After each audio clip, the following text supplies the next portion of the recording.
किस पाप के कारण गांधारी के 100 पुत्र मारे गए थे। जी हाँ दोस्तों, स्वागत है एक बार फिर आप सभी भक्तों का हमारे धार्मिक वार्ता यूट्यूब चैनल में। दोस्तों, जैसा कि महाभारत का प्रसंग आप सभी भक्तों ने सुना और पढ़ा अवश्य होगा।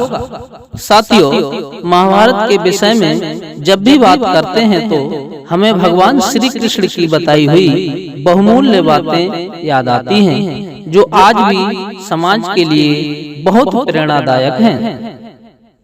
महाभारत के बारे में जितना कहा जाता है उतना बहुत कम है। दोस्तों, महाभारत में उन योद्धाओं का चरित्र याद आता है जिन्होंने अपने बल और पराक्रम से सदा धर्म की रक्षा की थी और अपने जीवन काल में कभी भी एक शब्द झूठ नहीं बोला था। महाभारत का युद्ध कोई साधारण युद्ध नहीं है, यह धर्म युद्ध है। धर्म युद्ध के नाम से यह युद्ध जाना जाता है। जैसा कि भगवान श्री कृष्ण ने सदा पांडवों के साथ रहकर धर्म की स्थापना की थी। दोस्तों, जिस समय महाभारत का युद्ध पूरा हो गया था और सारे कौरव मारे गए थे, उस समय गांधारी ने श्री कृष्ण से कहा, हे श्री कृष्ण, एक बार मुझे मेरे पुत्रों के लहस के पास ले चल, कम से कम मैं एक बार उन्हें जी भर के देख तो लूं। गांधारी की बात सुनकर भगवान श्री कृष्ण गांधारी का हाथ पकड़कर उस युद्ध भूमि में ले गए जहां गांधारी के 100 पुत्र मृत्यु शैया पे पड़े थे। और जैसे ही युद्ध भूमि में जाकर गांधारी ने अपनी आंखों से पट्टी खोली तो उसने प्रकृति की सुंदरता को देखा, सुंदर वृक्षों को देखा और गांधारी उन वृक्षों को चारों तरफ नजर घुमाकर देखने लगी। उसी समय गांधारी की नजर एक बेर के पेड़ पर पड़ गई और गांधारी ने वहीं पड़ी हुई लहस को खींचा और उस पर खड़े होकर बेर तोड़ तोड़ कर खाने लगी। अपने ही पुत्रों की लहस एक दूसरे के ऊपर रख लेती है और उन पर खड़े होकर बेर खाने लगती है।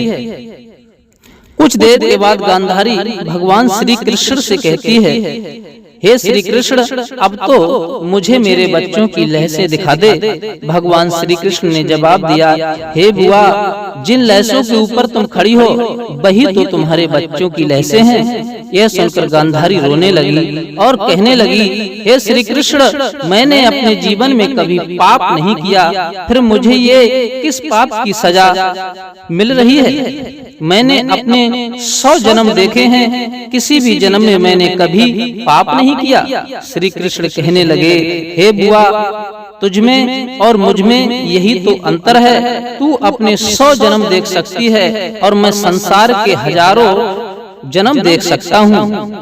तुम याद करो बुआ, तुम 148वें जन्म में एक राजा की बहुत सुंदर राजकुमारी थी। उस समय तुम्हारे नगर में एक वैद्य आ गया था। उसने कहा, हे राजकुमारी, मेरे पास एक ऐसी औषधि बूटी है जिसे लगाने से तुम पूरे जीवन भर सुंदर और जवान बनी रहोगी।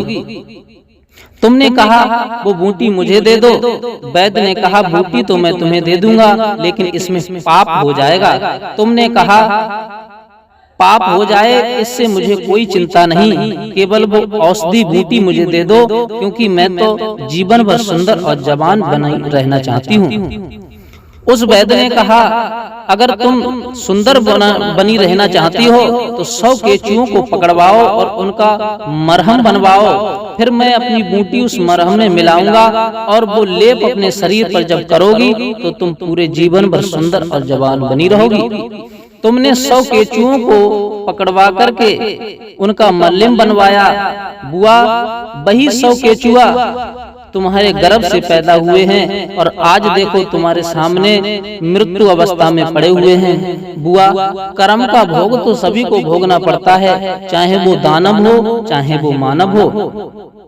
तुमने उस जन्म में 100 केचुआ मरवाए थे, दूसरे को दुख दिया था, लेकिन आज ये 100 केचुआ तुम्हारे उदर से पैदा हुए और तुम्हारे आंखों के सामने मर गए। आज तुमको दुख हो रहा है। साथियों, ये वीडियो आपको अच्छी लगी हो तो हमें कमेंट करके अवश्य बताएं। मिलते हैं किसी अन्य वीडियो के साथ, तब तक जय श्री राम।